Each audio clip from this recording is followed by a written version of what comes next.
Hi, everyone, and welcome back to English. I'd like to review the literary elements today that have been in your binder since late September. This is our independent menu that we're very used to seeing. On the back of that independent menu are all of the literary elements that you will need for the Regents exam this year. I want to take a minute and share my screen with you to make our way through a PowerPoint on those literary elements.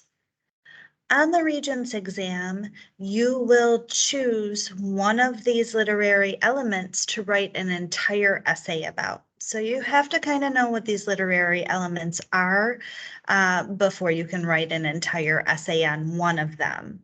So let me share my screen and take a peek with you.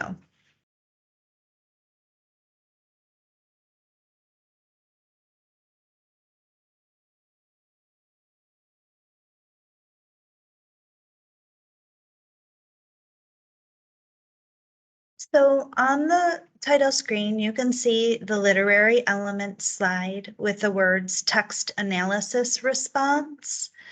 That is the name of the part 3 essay that you will write on the Regents exam this year.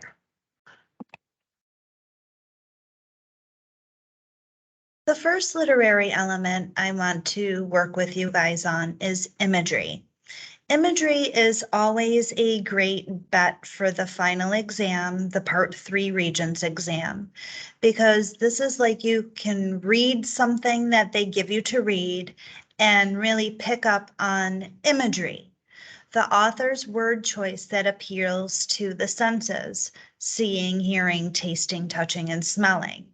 In elementary school, you called this visualizing or making a movie in your mind. Like you can read something and like really picture in your mind or visualize what the author is trying to say or the story.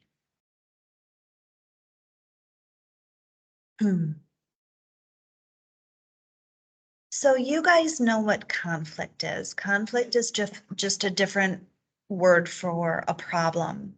And there are actually many different types of conflicts.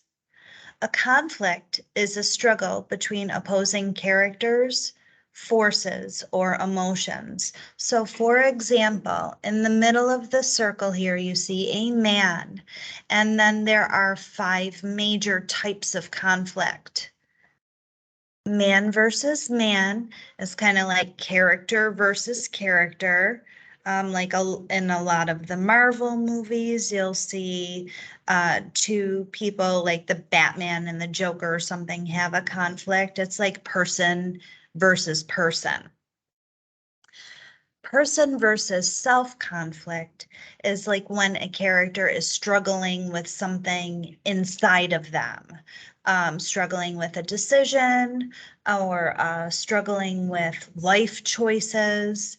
If they have a conflict or a problem within themselves, that's called man versus self conflict.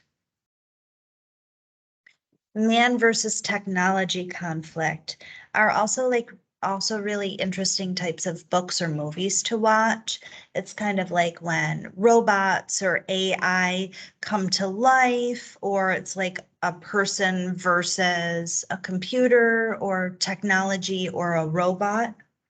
That's that type of conflict.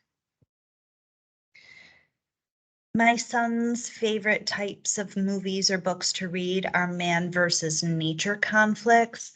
Those are like 2012 or like a big hurricane or tornado or tsunami or volcano is happening.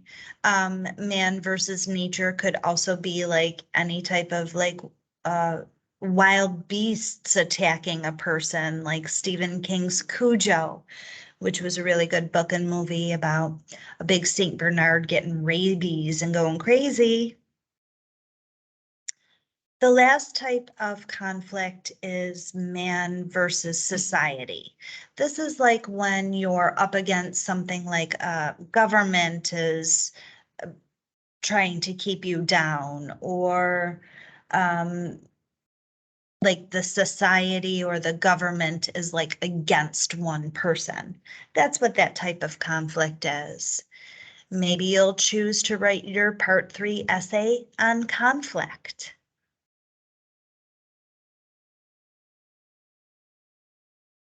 Mood is all about feelings.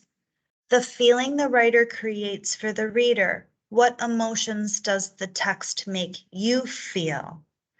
I see the M in mood and I think about the M in the word me. How does this make me feel? What mood does this story put me in? What is the mood or the feeling the writer creates for me, the reader? Now on the next slide, you'll see an emotion, element 2, tone. Tone is the writer's attitude towards the subject. What emotions does the author feel? How does the author feel about their story? Is it a loving tone? Is it a hateful tone? Is it a happy tone or a sad tone? How does the author feel about that subject?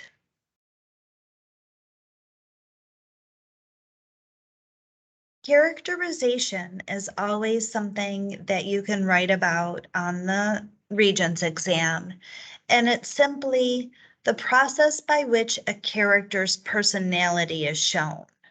What word would you use to describe the main character? And this is very similar to how we learn about people in real life. Let's look at this chart in the middle at character traits. How do you learn about a person? Well, you learn about them through their actions. You learn about them from what other people say about that new person, although you can't always 100% trust what people say about a person. You can learn about a character through their thoughts and how they think about things. Are they a positive or a negative kind of person? You can learn about a new character or person by how they're described, or in the orange bubble, their dialogue, how they speak to people. Those are all different ways that you guys can learn about a character or a person, and that literary element is called characterization.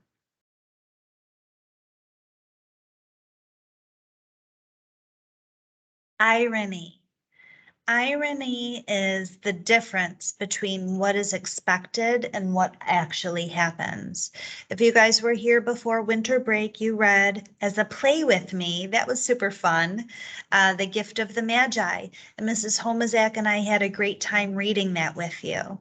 Remember, The Gift of the Magi had like a twist ending. They couldn't use their Christmas presents for one another because they sold that to buy the Christmas present for one another. If you take a look at the picture on the screen, you guys can see like Amanda's like, help me, I'm drowning. But it's ironic because if he just moved a little bit to the right, he could step up on that rock and not be drowning. So it's always like what is expected versus what actually happens, like those twist endings.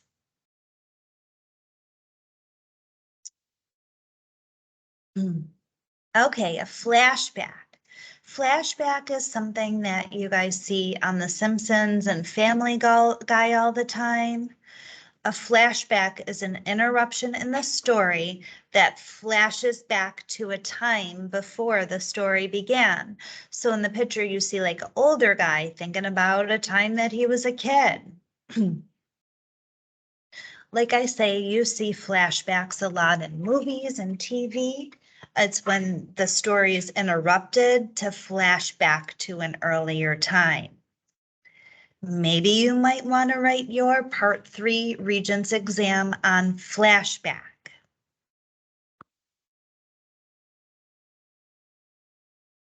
All right. So for me, suspense is a feeling. It's a feeling that happens in my gut when I'm watching something or reading something and I feel tension.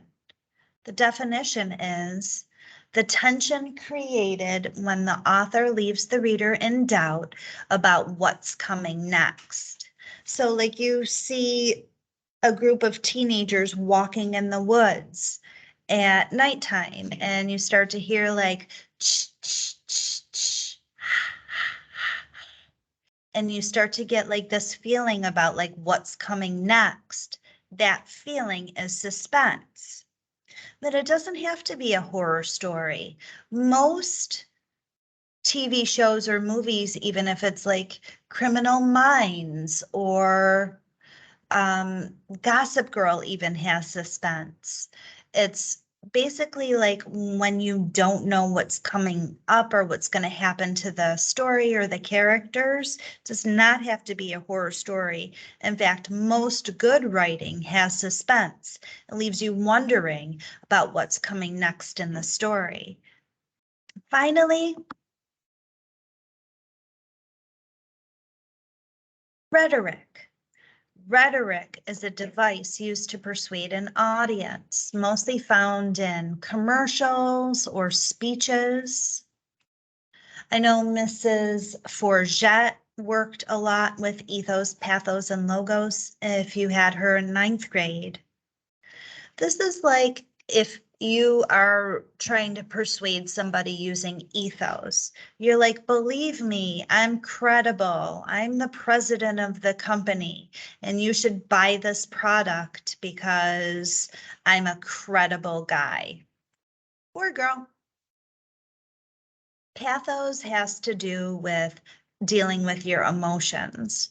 We've all seen that SPCA commercial with those pitiful looking, beat up looking dogs and cats with that Sarah McLachlan song playing in the background, Arms of the Angels.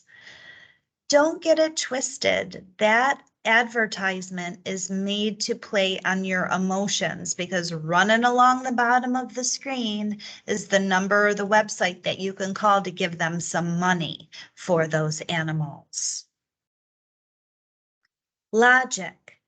Logic has to do with math and data, like buy this product or do this thing because here's all kinds of facts and figures and numbers that will prove to you why buying this product or doing this thing is a good idea.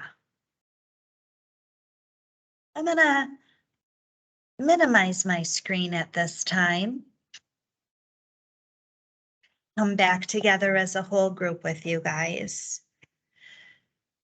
There are only 8 vocabulary words, 8 literary elements I'm going to expect you guys to know this year. We're going to be moving forward with our essay writing, so you have to know these words in order to choose one to write your essay on. Thanks for paying attention, and let's come on back together today.